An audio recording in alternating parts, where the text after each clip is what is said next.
ओम सभी को सादर नमस्ते। आर्य समाज मरखाम की ओर से आप सभी लोगों का स्वागत है। चले हम ध्यान एकाग्रचित करने के लिए सीधे बैठ करके शरीर को बिल्कुल शिथिल कोमलता से आंखें को बंद करके लंबे सांस लेकर के लंबे सांस छोड़ेंगे। सांस छोड़ते समय ओम जाप सर्वव्यापक सर्वज्ञ न्यायकारी दयालु ईश्वर का मुख्य निज नाम ओम के माध्यम से हम जाप करेंगे। अपने ध्वनि अपने उच्चारण पे ध्यान देंगे। Sit down straight, bring the mind to focus, body totally relaxed, eyes gently closed. Long inhale and exhale, and while exhaling we are going to chant Om and be focused on your own chanting. Om.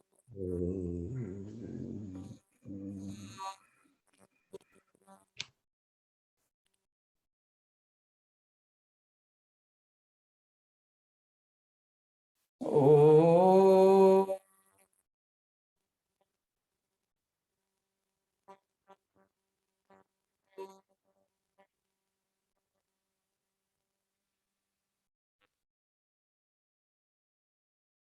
Om.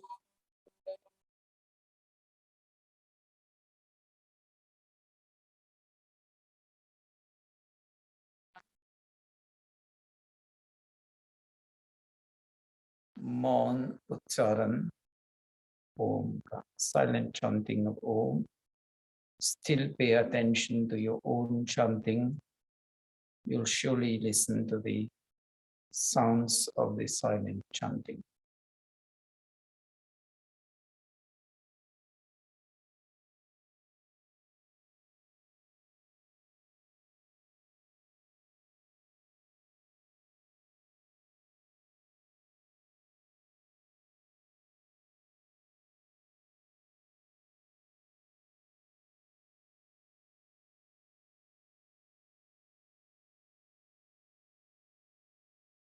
पठन पाठन की विधि के जो मंत्र हैं, ओम सहनाववतु सहनौ भुनक्तु सह वीर्यं करवावहै तेजस्विनावधीतमस्तु मा विद्विषावहै।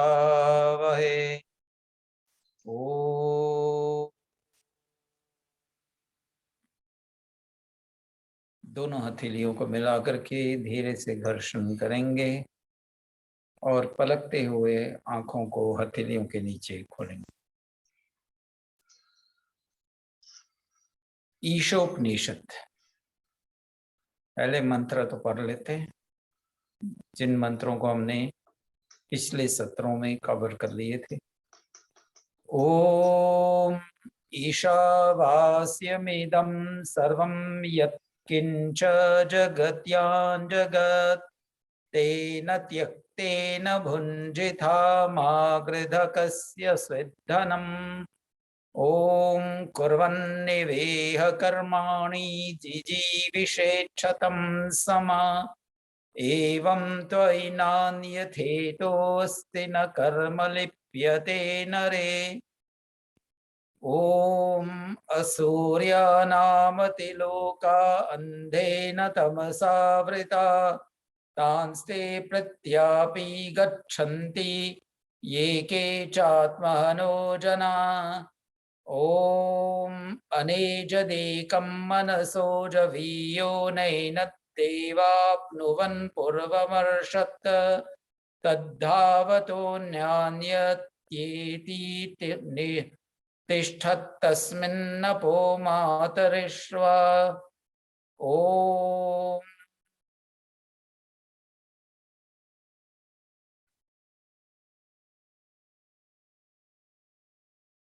अनेजदेकं मनसो जवीयो नैनद्देवाप्नुवन् पूर्वमर्षत् तद्धावतो न्यान्यतेथोष्टेन. There's some problem in the printing of this book. Just I'll go to the root. Sorry, please. Om अनेजदेकं मनसो जवीयो नैनद्देवाप्नुवन् पूर्वमर्षत् तद्धावतो न्यान्यतेति तिष्ठत् तस्मिन्नपो मातरिश्वा दधाति. ओम तदेजति तन्नैजति तद्दूरे तद्वन्तिके तदन्तरस्य सर्वस्य बाहु सर्वस्यास्य बाह्यतः. ओम यस्तु सर्वाणि भूतानि न्यात्मन्नेवानुपश्यति सर्वभूतेषु चात्मानं ततो न बीजोगुप्सते. ओम यस्मिन् सर्वाणि भूतान्यात्मन्नेवाभूद्विजानतः तत्र को मोहः कः शोकः एकत्वमनुपश्यतः. ओम सपर्यगाच्छुक्रमकायमवृणामस्नाविरं शुद्धमपापविद्धं कविर्मनीषी परिभूषयं भूर्यार्थात् तथ्यथोर्थान् व्यदधात् श्रुतिभ्यः समाभ्यः. So these were up to the mantra number 8, which we covered. And just a brief of what we covered up to now was Ishopanishad. ईश्वर अपने स्वरूप वेद मंत्रों के माध्यम से हमें बता रहा है. God describing its own characteristics, actions, and nature through the Ved mantras. The first thing that we are told here, ईशावास्यमिदं सर्वं ब्रह्मा या ईश्वर सर्वव्यापी या सर्वदेशी है. एक देशी नहीं है, एक जगह पे स्थित नहीं है. पूरे विश्व में, पूरे ब्रह्मांड में, present in all the creation and at all times everywhere. दूसरा हमें क्या बता रहे हैं? ईश्वर ऐसा है तो माँ गृध कस्य सिद्धनम. ईश्वर हर समय हर जगह पे है तो हमारे विचार, वाणी और शारीरिक कर्मों को जानता है. तो माँ गृध कस्य सिद्धनम, दूसरे के धन की लालच मत करें. Be content with what we have and don't lust or greed over the things that don't belong to us. Then ब्रह्म का एकत्व, अनेजदेकम, एकम शब्द आया. God as one. No second, no third, no multiple, no thousands and no millions. फिर ब्रह्मा ईश्वर के गुण कैसा है? शुक्रम. शुक्रम almighty और इस जगत का मूल कारण. मूल कारण जिसमें बनाने के लिए किसी दूसरे तीसरे जन या व्यक्ति या कोई और की उनकी सहयोग या सहायता लेना पड़े. ईश्वर स्वयं अपने काम को पूर्ण करता है. God doesn't need assistance from any third party to do its own work. ईश्वर भगवान शुद्धम, immaculate, जिसमें लेश मात्र कोई दुर्गुण दुर्व्यसन आदि कुछ नहीं, दुर्भावना भी नहीं. Immaculate with no slightest tinge of any evil, nothing. फिर अपाप विद्धम, ईश्वर पाप से वंचित है, फ्री फ्रॉम इविल। कवि, ईश्वर क्रांतदर्शी, सर्वद्रष्टा और अंतर्यामी होने के कारण हमेशा हमें अच्छे गुण कर्म स्वभाव में प्रेरित करता है।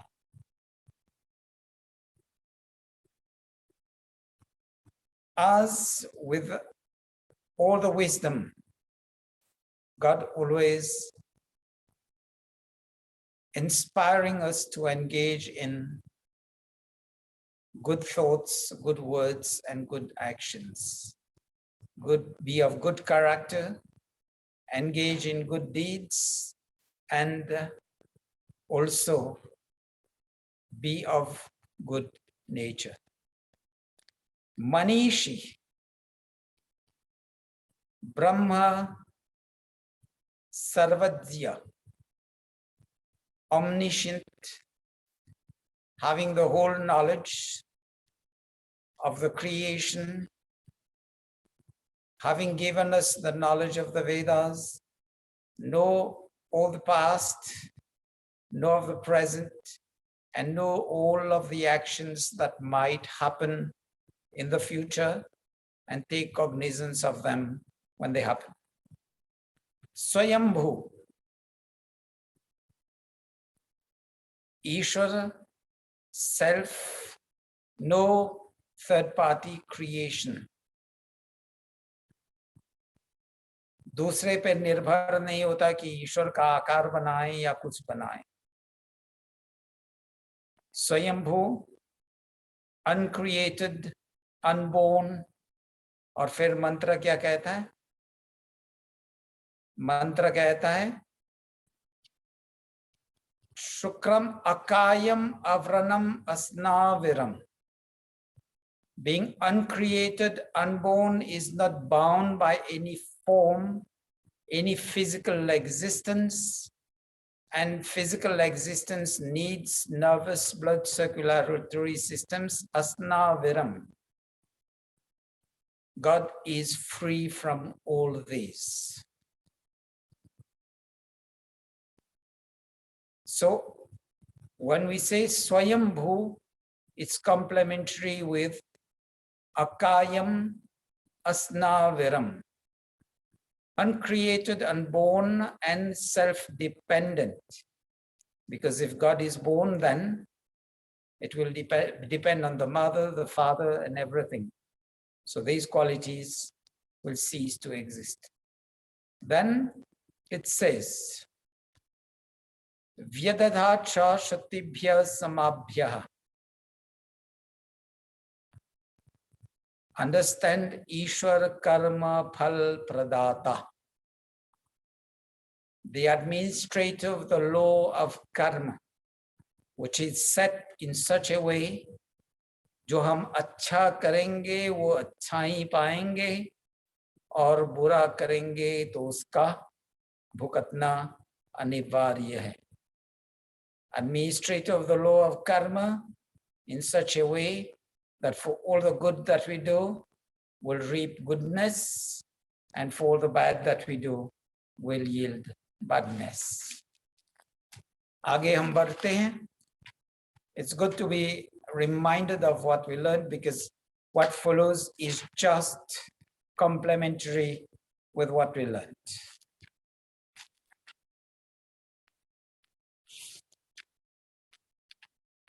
After that, the mantra goes,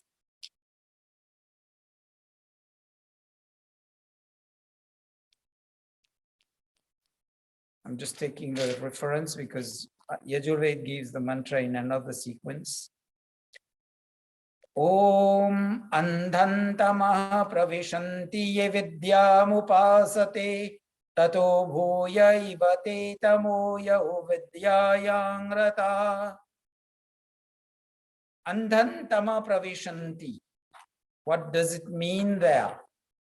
ये क्या हमें बता रहा है?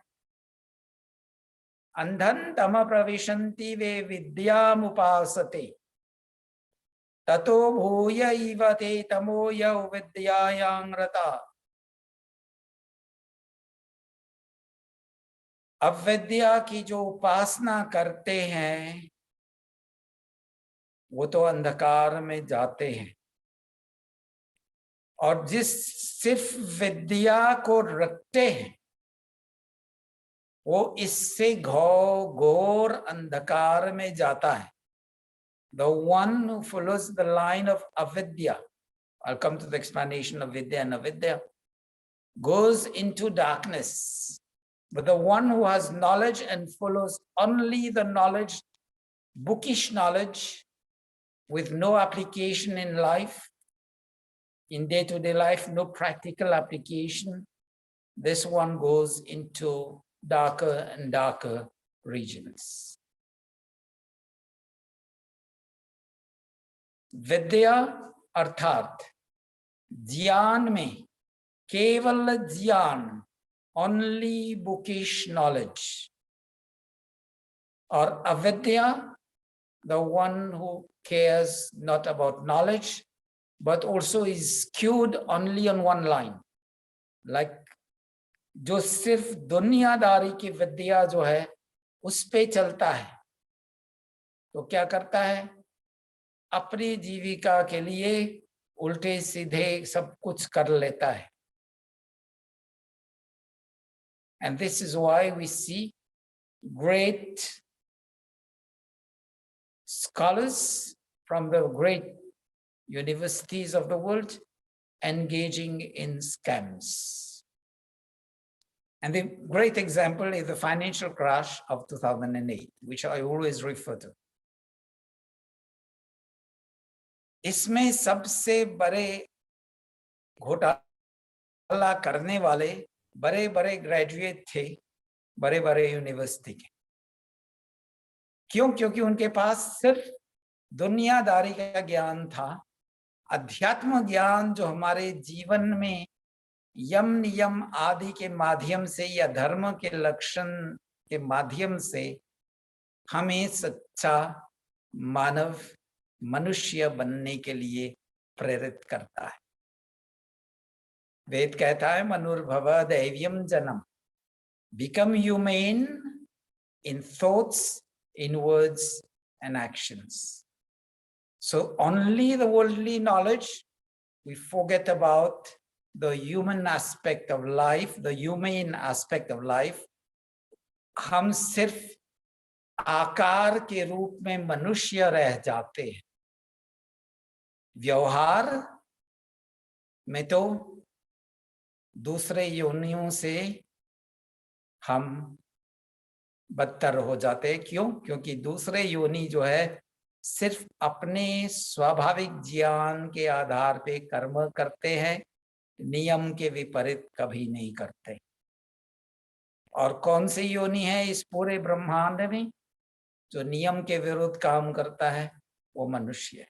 इसलिए आध्यात्मिक ज्ञान और सांसारिक ज्ञान दोनों साथ साथ में होना चाहिए। अगला मंत्र कहता है अन्य देवाहुर विद्याय अन्य दाहुर विद्याय इति शुश्रूमधीराणाम येन स्तद्विचक्षिरे। विद्या से फल कुछ होता है और अविद्या का फल कुछ और होता है। That is, when we are sticking only to avidya, worldly knowledge, or false knowledge, or incomplete knowledge. Take it like this. Avidya, it can be false knowledge, incomplete knowledge, or only skewed knowledge. सिर्फ एक ही line में हम अड़े हुए हैं, जिसको हम कहते हैं होलिस्टिक अप्रोच टू लर्निंग, वो नहीं है। तो उसके फल कुछ है। और जो सिर्फ आध्यात्मिक ज्ञान में डूबा हुआ है वो भी उसके फल कुछ और है। और जीवन जीने के लिए दोनों होना चाहिए। हमें बैलेंस लिविंग के आधार पर चलना है। सांसारिक ज्ञान और आध्यात्मिक ज्ञान को साथ साथ में लेकर के चलेंगे तो हम सही रूप से हम अपने आप को मनुष्य कह सकते हैं। प्रश्न ये है, सांसारिक ज्ञान को लेकर के व्यक्ति इधर उधर भटकता है और फिर अपने जीवन के जो मनुष्य जीवन के नियम है वो भूल जाता है। आध्यात्मिक मार्ग, सिर्फ आध्यात्मिक मार्ग पे चलने वाले व्यक्ति वो क्या बनता है? समाज में पैरासाइट जैसा बन जाता है। He is only a taker from society because he needs to live, और अपने जीविका के लिए दूसरे के सहयोग लेता है लेकिन दूसरे का काम कुछ करता नहीं। इसलिए संन्यास आश्रम धर्म में क्या कहा गया कि आप जो ज्ञान है आपके पास, इस ज्ञान को बांटो और दूसरों का उपकार करो।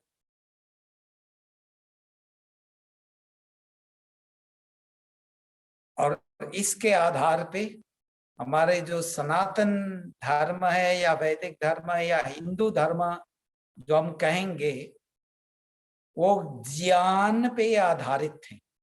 It's knowledge driven, knowledge based and knowledge driven.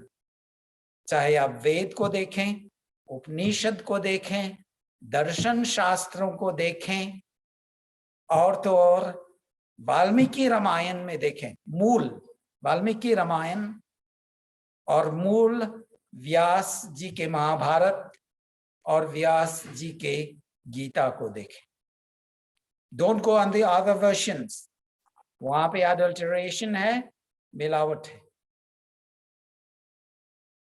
मूल ग्रंथ में जाएंगे, वेद उपनिषद दर्शन शास्त्र आदि, और वाल्मीकि रामायण, व्यास महाभारत, व्यास जी के गीता, आपको पता चलेगा कि सनातन धर्म is knowledge based and knowledge driven, ज्ञान पे आधारित है एंड नथिंग।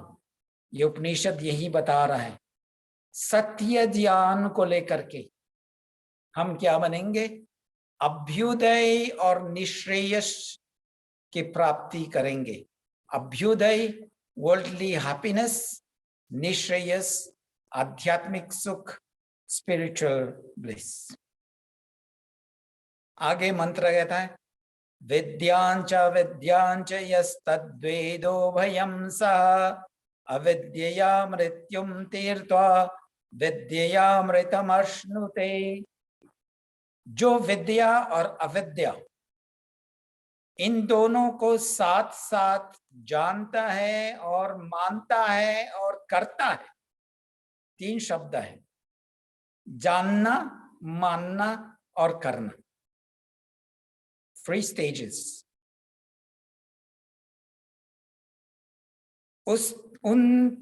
उस विद्या और अविद्या यानी taking the worldly and spiritual knowledge together, knowing them as they are, जानना, मानना, accepting the knowledge that we require, both of them, to live life as a real human being.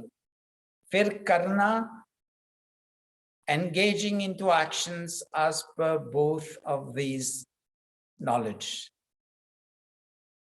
And I always give the example of the railway track with 2 rails going parallel. The 2 rail lines of the railway track goes parallel side by side. एक निकाल दिए तो destination कभी नहीं पहुंचेंगे। और अगर हमें सच्चे मनुष्य बनना है, मनुर्भव दैव्यम जन्म, to become really humane, then we have to take both knowledge together. तो ये सिर्फ अगर हम अविद्या के रूप में सिर्फ कर्म करते रहेंगे, engaging only in actions, या विद्या को लेकर के कर्महीन बनेंगे, तो हम लक्ष्य तक कभी पहुंचेंगे नहीं। या अभ्युदय को प्राप्त करेंगे या कुछ भी नहीं, निश्रेयस भी का प्राप्त नहीं करेंगे। साधक जो है वो ज्ञान को लेकर के, सत्य ज्ञान यानी सांसारिक और आध्यात्मिक ज्ञान दोनों को लेकर के साथ साथ में चलता है, तो फिर मृत्यु को पार करके अमृतत्व मोक्ष सुख की ओर बढ़ता है। मंत्र क्या कह रहा है? अविद्यया मृत्युम तीर्त्वा, अविद्या को लेकर के मृत्यु को सिर्फ ढकेलते रहेंगे। We are sick, we'll go to the doctor, he will prescribe medicines, will prolong our life. लेकिन विद्या को लेकर के, सत्य विद्या को लेकर के जब हम मरेंगे, मरने से पहले हम जान जाएंगे कि ये शरीर जो है, अब इसके बाद हमारा दूसरा जन्म नहीं होगा, हम सीधे मुक्ति मोक्ष में जा रहे हैं। उस स्थिति को हम क्या कहते हैं? विदेह मुक्ति या जीवन मुक्त स्थिति। और उसके बाद जन्म मरण का चक्कर समाप्त। ये उपनिषद बता रहा है, और ये उपनिषद जो है ईशोपनिषद यजुर्वेद के 44वें अध्याय या अंतिम अध्याय है। It's nothing but the last chapter of the Yajurveda. साधक जो है ज्ञान और कर्म दोनों को साथ साथ लेकर के चलता है, तो मृत्यु जन्म मरण के बंधन से छूट करके अमृत मोक्ष मुक्ति को प्राप्त करता है।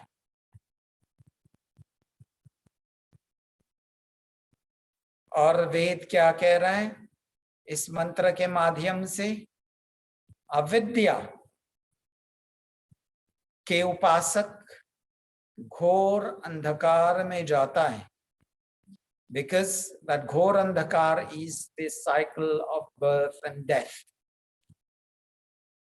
और विद्या के जो उपासक है, he who takes knowledge and karma and go ahead with that, he makes a synergy. हमने कई बार आप लोगों के सामने में ये बताया है, सिनर्जी क्या होता है? एक और एक दो नहीं, लेकिन आप पढ़ेंगे तो 11 होता है। This is the synergy. ज्ञान कर्म दोनों साथ साथ लेकर के ज्ञान कर्म उपासना, फिर मुक्ति मोक्ष की ओर बढ़ेंगे। And this is the same teaching in the Gita which we are studying on Mondays. And this is the same teaching of Yoga Darshan and all the books written by the Vedic rishis. I'm not talking of self-proclaimed rishis, but rishis who've really gone into the depth of the knowledge without adding their own spices to that. ज्ञान के आधार कर्म और पूरा dedication के साथ ज्ञान कर्म उपासना या ज्ञान कर्म भक्ति, ये तीनों साथ साथ में चलेंगे। No separate, no distinct lines for living, तीनों साथ साथ में। अर्थात विद्या का अभाव या कर्म के अभाव या भक्ति के अभाव में हम लक्ष्य तक नहीं पहुंच पाएंगे। ज्ञान और कर्म ये रेलवे ट्रैक है, और भक्ति it's the driver of the locomotive, of the engine, of the rail gari, of the train. ज्ञान कर्म भक्ति, वेद का, ये ईशोपनिषद का वही मार्ग बता रहा है, गीता का वही मार्ग बता रहा है। और रामायण में अगर जाएंगे तो श्री रामचंद्र जी ने वही किया, ज्ञान के आधार पे कर्म करते गए और कर्म जो है पूरे लगन के साथ, पूरे भक्ति के साथ किए। उपासक कैसे होना चाहिए? जैसे अर्जुन ने श्री कृष्ण जी के दिए हुए ज्ञान भगवद गीता को लेकर के आगे बढ़े युद्ध में, फिर विजयी होकर के आगे बढ़े। और रामायण में देखेंगे वही हाल। सबसे बड़ा भक्त हनुमान ने बस श्री राम जी के आदेश और उनके इंस्ट्रक्शंस, गाइडेंस के आधार पे उन्होंने काम किया, तो सबसे परम भक्त इस दुनिया के नाम, इस परम भक्त के नाम से इस पूरे दुनिया में मशहूर। He did nothing else but following the guidance and the instructions of Sri Ram. And Arjun did the same thing with the knowledge of the Gita given to him by Shri Krishna. देखो, ज्ञान शून्य कर्म वो कैसा होगा? मेरे सामने बंदूक है और सामने में शेर मुझ पर प्रहार कर रहा है, लेकिन बंदूक का प्रयोग मैं करना नहीं जानता हूं, उसको वैसे कर लिया। अब शूट करूंगा तो अपने को मारूंगा। Instead of pointing the gun towards, let's take the example, I have a lion or a tiger attacking me and I have the gun and I don't know how to use the gun. I point the gun towards me and start shooting, I will die. And true knowledge requires me to point the gun towards the tiger and kill it there to save my life. तो ज्ञान शून्य कर्म वैसा ही है। मुझ पर प्रहार हो रहा है, मेरे सामने साधन है, लेकिन साधन का सदुपयोग मैं नहीं कर पा रहा हूं। मनुष्य बनने के लिए जो आध्यात्मिक ज्ञान चाहिए वो पुस्तक में पढ़े हैं, हम थोड़ा थोड़ा जानते हैं, लेकिन उसका सदुपयोग नहीं करते। फिर कहां के रहेंगे? न घर के न घाट के, अनफॉर्चुनेटली। और केवल ज्ञान क्या होगा? I know the gun is there. I know this is a tool for me to kill the tiger. But if I don't take the gun, I know how to shoot. I know everything. लेकिन कर्म क्या है? मुझे gun उठा करके tiger को shoot करना है। But I say no. भगवान मुझे बचाएगा। फिर क्या होगा? और हमारे भारत के इतिहास में ये हालत जो है ना, एक बार नहीं बार बार होता आया है, अब भी हो रहा है। और सिर्फ भारत में नहीं, पूरे विश्व में। तो दोनों साथ साथ में चलना चाहिए। ज्ञान और कर्म पूरे लगन के साथ, इसको भक्ति कहेंगे। और ज्ञान और कर्म को सही करने के लिए दो कंडीशन जरूरी है। अभ्यास, कंटिन्यूअस रेगुलर प्रैक्टिस, और वैराग्य, द सेंस ऑफ डिटैचमेंट, जो उपनिषद के दूसरे मंत्र बता रहे हैं, न कर्म लिप्यते नरे। Continue to do your actions, the results, the outcome will come in their due time. जैसे मैं कहीं पे काम कर रहा हूं, जितने लगन के साथ मैं करूंगा, उस लगन के साथ, पूरे ज्ञान के साथ, लगन के साथ मैं कर्म करूंगा, I am bound to get the next promotion and grow on the ladder. इस ज्ञान को दैनिक जीवन में ला रहा हूं। देखो, इसको और थोड़ा सा I bring it to a more practical level in life. हमारे माता बहनें जानते हैं, they are very well knowledgeable with that. जब आपने पहली बार कोई व्यंजन बनाने के लिए प्रयास किया, नमक थोड़ा सा कम हो गया या ज्यादा हो गया, मसाले भी शायद थोड़ा कम हो गया ज्यादा हो गया, 10 बार करने के बाद आपको डबल बनाना है, ट्रिपल बनाना है, वॉल्यूम के आधार पे आप जान जाएंगे कितना डालना है और वो पक्का श्योर। और जितने भक्ति के साथ आप उस व्यंजन को तैयार करेंगे, उतने ही खाने वाले के जो है वो मिर्च मसाले नमक आदि से परे आपकी भक्ति जो है उसके स्वाद में आ जाएगा। Just take it from this. You've probably experienced it in your life. The more you are dedicated. अब रोटी को लें, आपने पहले बार आटा को गूंद लिया, गिल्ला हो गया या कड़क हो गया। रोटी भी पहले बार बेले होंगे, you've got the map of probably Australia, India, Europe, America and everything. 10-20 बार बेलने के बाद now you start getting it perfect round, पूरे गोल हो जाते हैं। और अगर आंख भी बंद करके बेलेंगे तो फिर राउंड ही राउंड होता है। सो क्या होता है?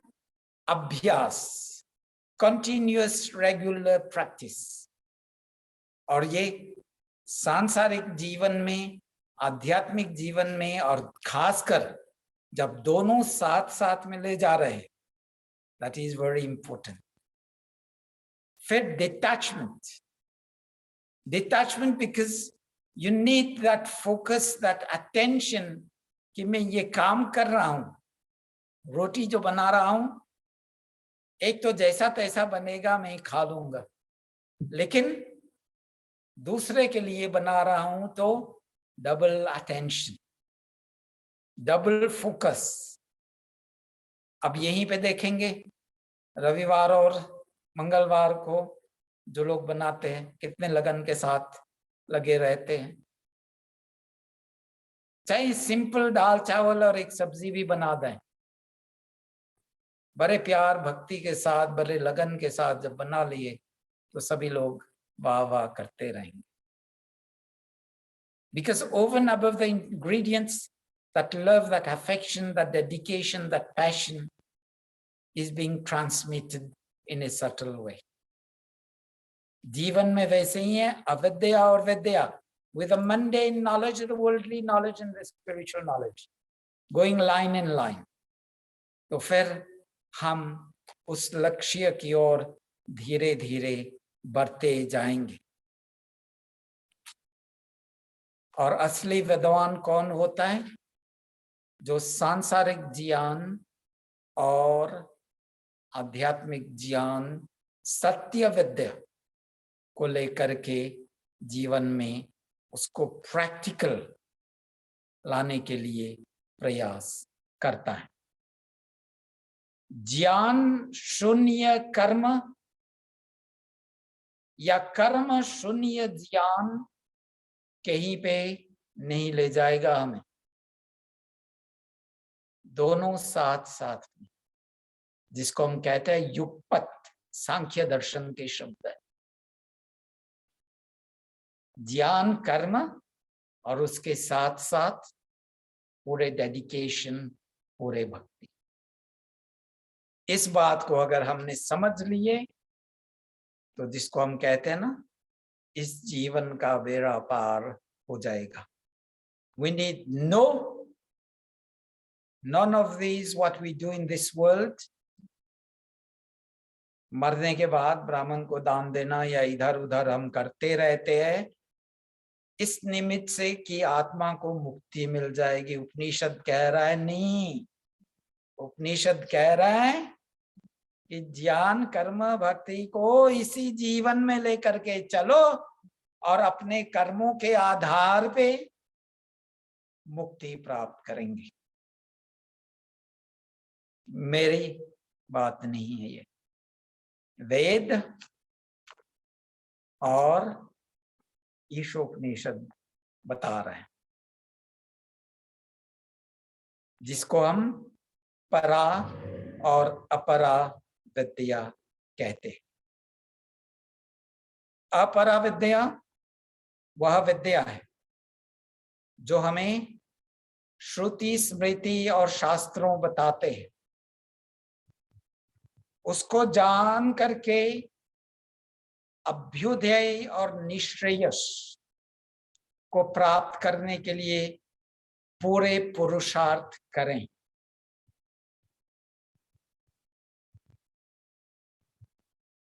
और paravidya,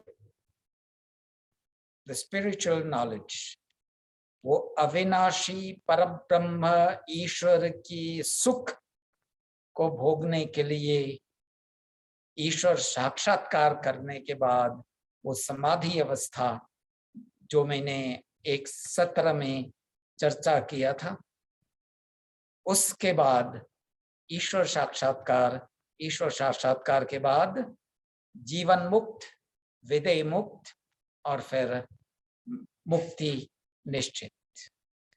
You are left with 15 minutes approximately. I'll leave it for question and answers. It was a very interesting topic in spite of we covering only 3 mantras. But it was more on the practical side of life. Yeah, I have a question, Panditji. Yeah, I have a question. Yes, please. I mean, if we take in Bhagavad Gita, if we take Arjuna's chariot as an allegory, so basically we have the chariot, which is a body, the 5 horses, which are senses. Now, Arjuna, the warrior, is behind. Krishna is in the front. So whom does Krishna signify? Does it signify a soul or does it signify Gyan, as you have said just now? Okay.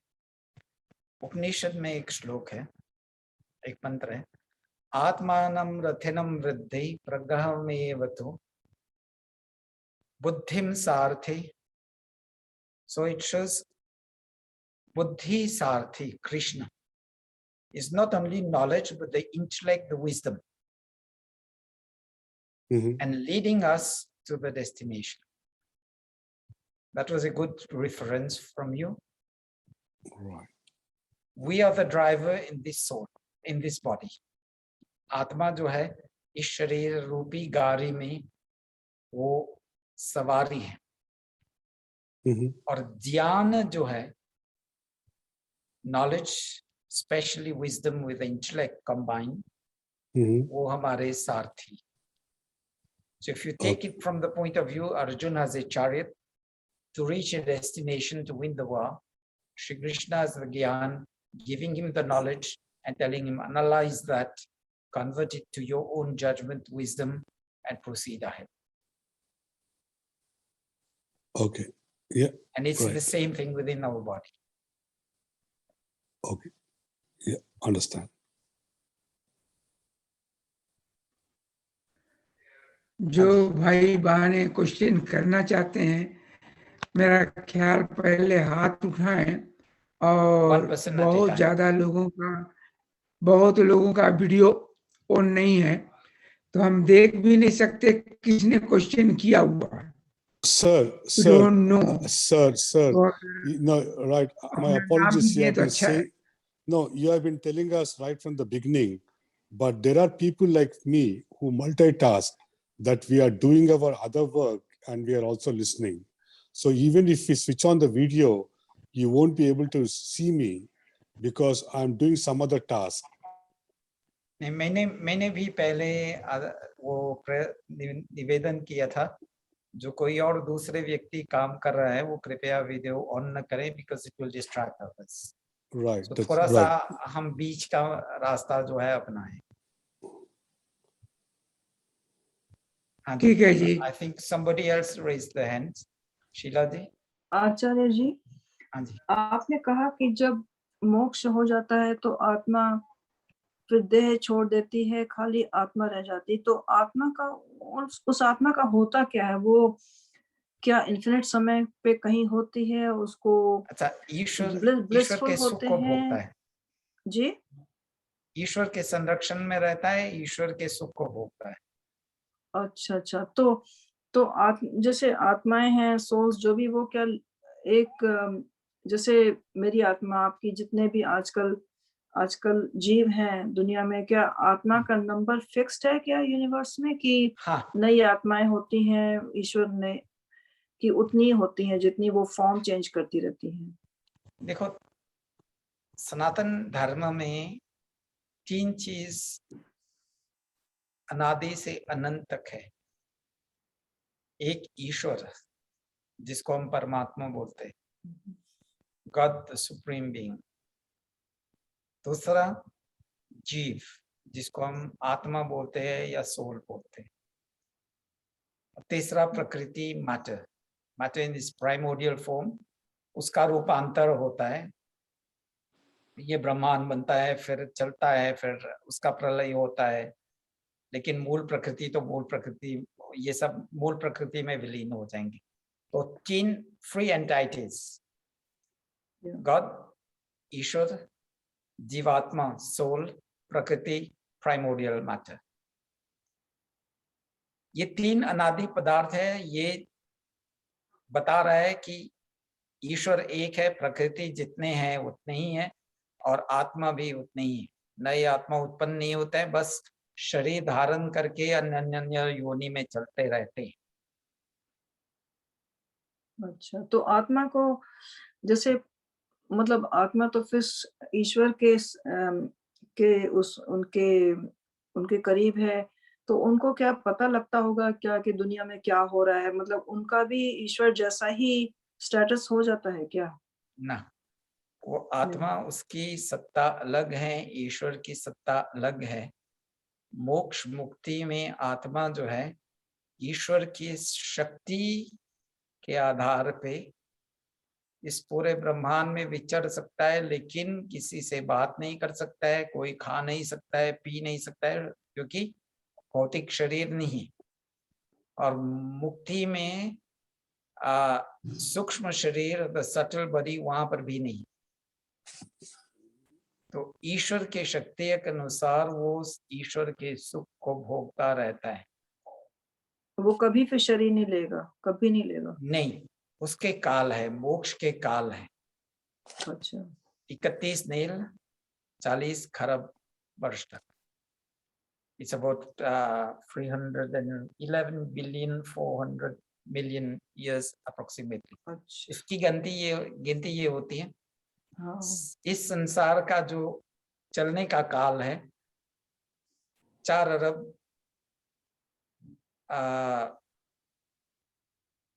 4.32 billion years, और प्रलय अवस्था also is 4.32 billion years, 4,320 million. दोनों मिला करके it makes 8,640 million years. ये एक ब्रह्म दिन हुआ। और वैसे ही 30 ब्रह्म दिन एक महीने होता है, 12 एक ब्रह्म साल।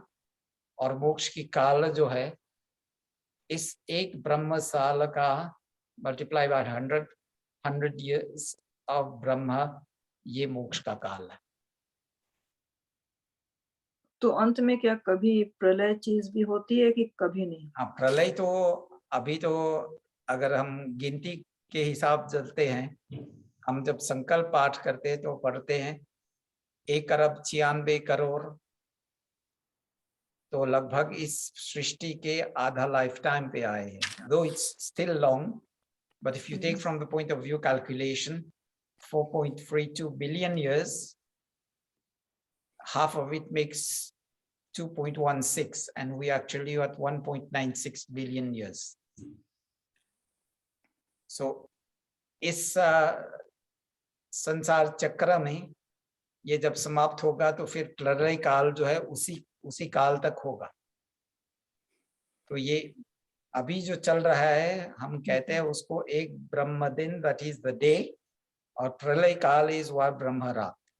दोनों जोड़ करके पूरा एक ब्रह्म दिन बनता है, one full day, like 24 hours we have in year, it's the same. और ये उपनिषद और वेद की बात है।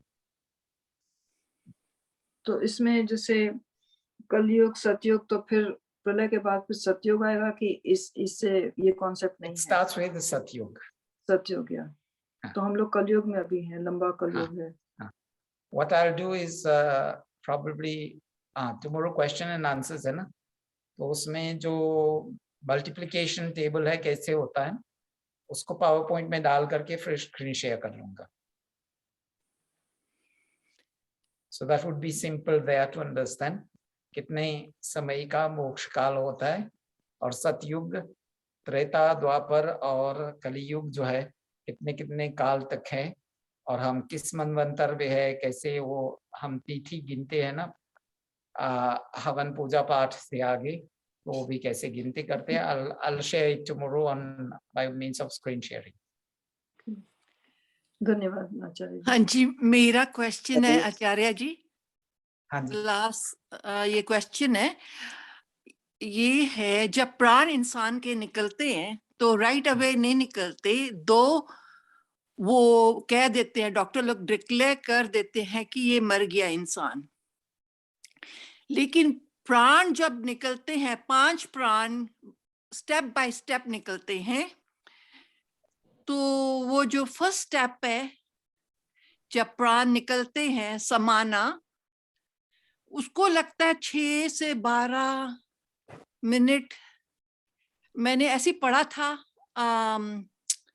जब मेरी माँ का देहांत हुआ था तो कहते वो चले गए, तो डॉक्टर ने कहा चले गए, तो वहां पर जो कोई गुरुजी भी उन्हीं के साथ में ही थे बेड में, उन्होंने कहा कि समाना, second step is prana, third step is udana, fourth step is apana, fifth step is vyana. उन्होंने मुझे समझाया, लेकिन मुझे समझ ये नहीं आई कि चलो प्राण तो निकल गए, एग्जिस्ट हो गए, क्योंकि उनको तो हम लोग उसी दिन कोशिश करके जला देते हैं, तो वो कैसे कह सकते हैं व्याना जो है वो जो है एग्जिस्ट 11 to 14 डेज में होता है, वो क्या होता है? इसका मतलब व्याना इज लाइक आत्मा, और अपाना जो 8 से 18 घंटे, और प्राण जो निकलते हैं वो 12 से 24 मिनट तक, और समाना जो है 24 मिनट, वो सबसे पहले आए निकलता है। सो मुझे कंफ्यूज हो गया वहां पर, क्योंकि उस टाइम मेरी दिमाग की हालत भी कुछ ऐसी थी। अच्छा, तो आपने कौन जितना से पुस्तक में पढ़ रहे थे, कुछ याद मैं है? पढ़ी नहीं, तो वो गुरुजी साथ वाले आईसीयू में ही थे, वो भी आईसीयू में ही थे, तो उनसे मेरी जब भी मैं अब आईसीयू में देखने मम्मी को जाती थी, वैसे तो अलाउड नहीं करते थे वो, मुझे 4 o'clock in the morning जाने देते थे। वो गुरुजी भी बहुत माने हुए गुरुजी थे, वो मुझे तो नहीं पता था कौन से गुरुजी है, लेकिन उनको किसी ने कांच, वो बहुत माने, नाम मुझे भूल गया, उन्होंने मुझे कुछ उनकी जो गुरु के चेले हैं उन्होंने मुझे सीडी भी दी थी, उनको किसी ने कांच पीसकर दूध में दे दिया था, तो वो इसलिए आईसीयू में थे। तो उन्होंने ये मुझे समझाया, लेकिन उस टाइम मेरा दिमाग काम नहीं कर सकता था ज्यादा, जब मेरी मम्मी के प्राण निकल रहे थे। तो कैन आई आंसर नाउ? हाँ जी प्लीज। एक तो कांच पीस करके दूध में देना, ये थोड़ा सा समझ में आना चाहिए। The density of glass is higher than the density of milk. वो जब तक ग्लास में डाल करके लाएंगे वो नीचे सेटल हो जाएगा, और जीभ की ये स्वभाव है जो कुछ अंदर नहीं जाएगा वो तुरंत बाहर फेंक देगा। So it cannot be with a glass that has been reduced to powdered form and given in milk, because the density of glass is higher than the density of milk. It will settle down and settle down very rapidly.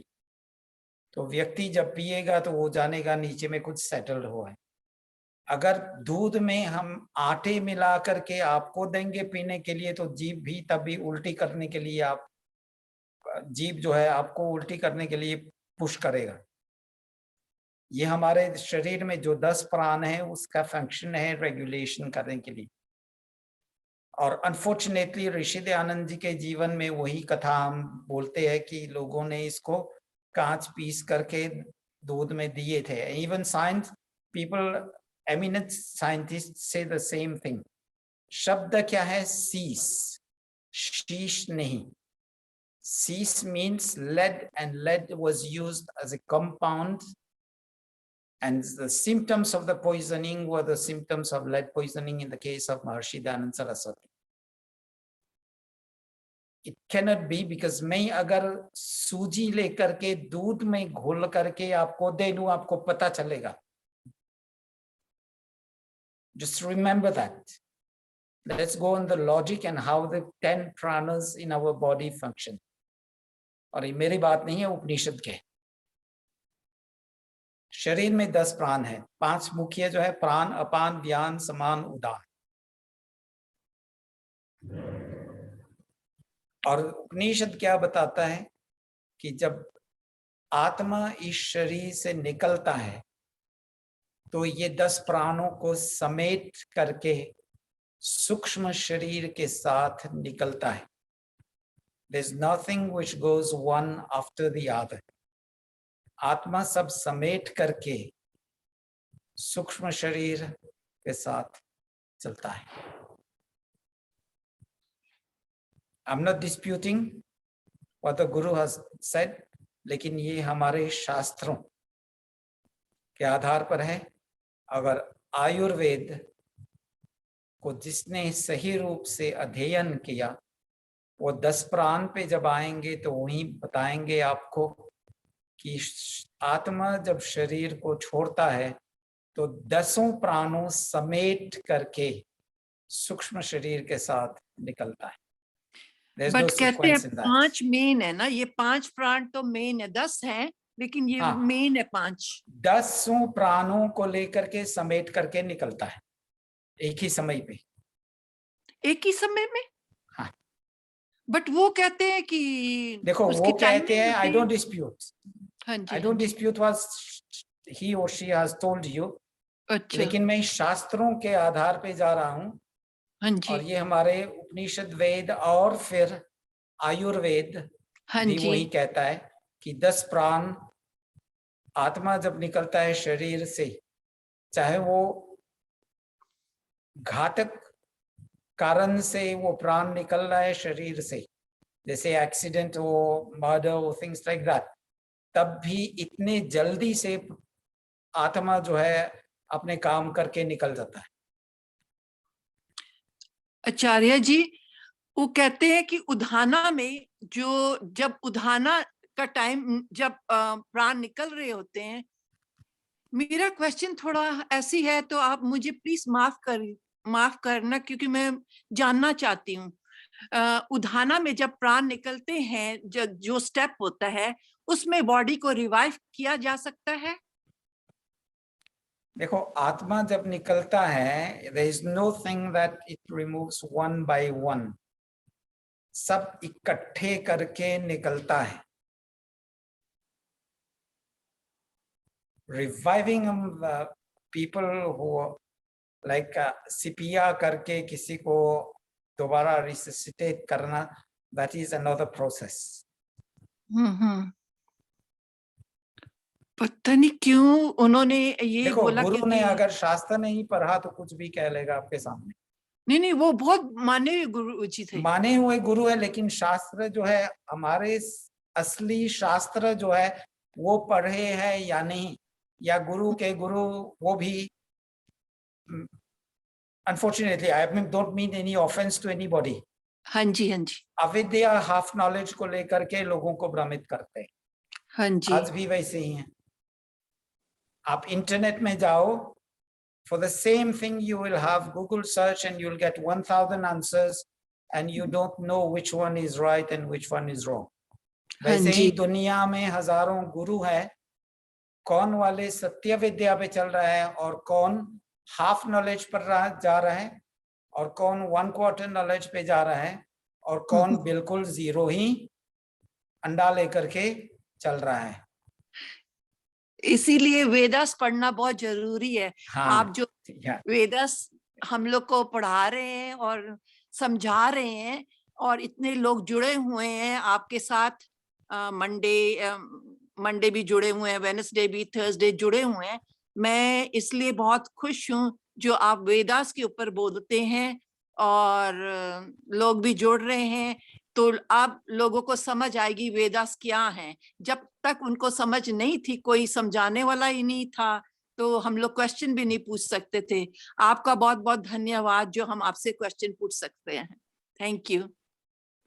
Yeah, I think we've reached the time limit. इस सत्र को समाप्त करने से पहले just remind yourself, अगर प्रश्न है तो आप मुझे या व्हाट्सएप या टेक्स्ट मैसेज या ईमेल के माध्यम से आप भेज सकते हैं। And please feel free, if you have anything personal, you can also phone me or you can meet me here in person with prior scheduling of common time, यानी एक दूसरे के लिए वो समय उचित हो, फिर हम बैठ करके आगे चर्चा कर सकते हैं। And please feel free, even personal चीजों को बात करने के लिए, that will be treated in strict confidence. और तीसरी बात यह है कि हमारे सोमवार पे गीता चल रहा है, बुधवार को ईशोपनिषद और गुरुवार को the study circle question and answers, वो 6 से 7 बजे तक है। Else you have anything apart from that you want to discuss, please feel free to contact me or to send me an email. I'll be pleased to answer to your queries, and we'll build good relationships on the basis of true knowledge.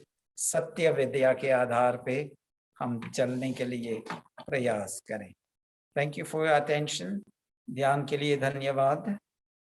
चलिए हम इस सत्र को विराम देते हैं। Let's sit down straight, close the eyes gently. ओम जाप के माध्यम से हम इस सत्र को विराम देंगे। ओम शांति शांति शांति। धन्यवाद ईश्वर को, भगवान को, जिसने सामर्थ्य दिया, अवसर दिया, ज्ञान विज्ञान दिया इस सत्र को करने कराने में। हम सभी अपने माता पिता, गुरु आदि, ऋषियों आदि को हम धन्यवाद दें जिन्होंने ज्ञान और संस्कार हम सबको दिए। और लास्ट बट नॉट लीस्ट, इस सत्र को करने के लिए जिन्होंने प्रत्यक्ष और परोक्ष रूप से सहयोग दिया, सभी को धन्यवाद और सादर नमस्ते। नमस्ते।